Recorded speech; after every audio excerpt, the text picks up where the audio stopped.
Here we have the editor's cask. 1996. The story behind it actually is fantastic, because we had 4 editors from around the world come up to Scotland, and the intention indeed, was to try and find a cask that they could all agree to. But after much debate and nearly fisticuffs, we came to the conclusion that we're never going to get one single cask which would be chosen by all 4 of them. So we agreed on having 2 different single casks. All these casks are very different in many ways, and all exemplary of Glenrothes, but peculiar in one way or another. And at Glenrothes we've only produced, so far to date, 10 single casks, and not on the basis that they are better than anything else, but simply on the basis that they are very unusual, and the Spitzer, if you like, the real absolute tops of something extraordinary from the distillery. So with the 1996 we have a product which was chosen by 2 of the international editors, and it is one of the most extraordinary whiskies I think we've ever produced.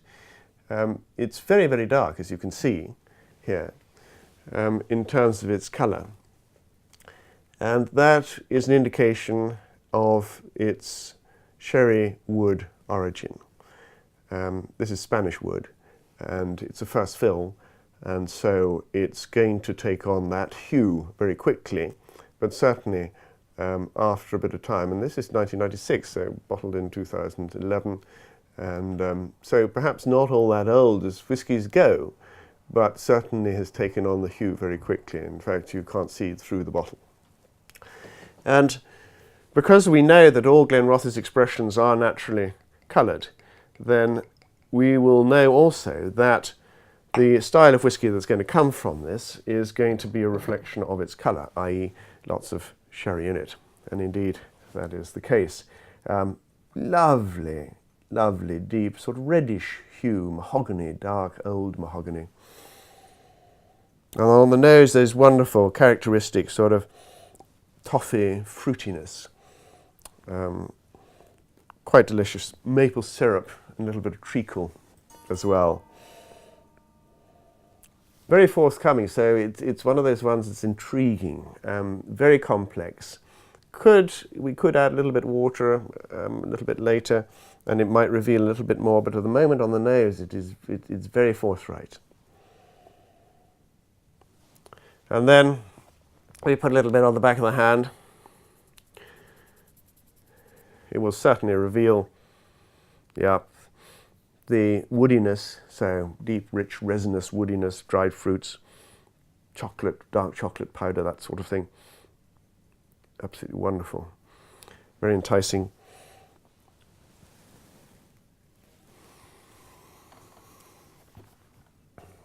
And on the palate, it's got all that with rich, rich spiciness. So very creamy, typical Glenrothes. It belies its age, I suppose. For many people, of course, they think that older whiskies are better than younger whiskies. These are 2 international experts in the world of whisky, and they have chosen a whisky which was distilled in 1996. So for quite a lot of people, that is relatively young. But actually, what's happened in that cask is something absolutely extraordinary. There is a certain amount of serendipity involved, but we know with fresh Spanish sherry casks what sort of things are going to be delivered, and it's not going to be delivered really early on. So with those Spanish sherry casks and Glenrothes together, it does take a bit of time before it really they get together, and the interaction between the wood and the spirit has created these hundreds of different flavours. It's a very powerful, it's a big whisky, and I think this is probably the difference between this cask and the other one that the 2 other editors chose as well. This one is a really powerful sherry cask. Slight sweetness in the aftertaste, and lots of sort of coffee beans and licorice.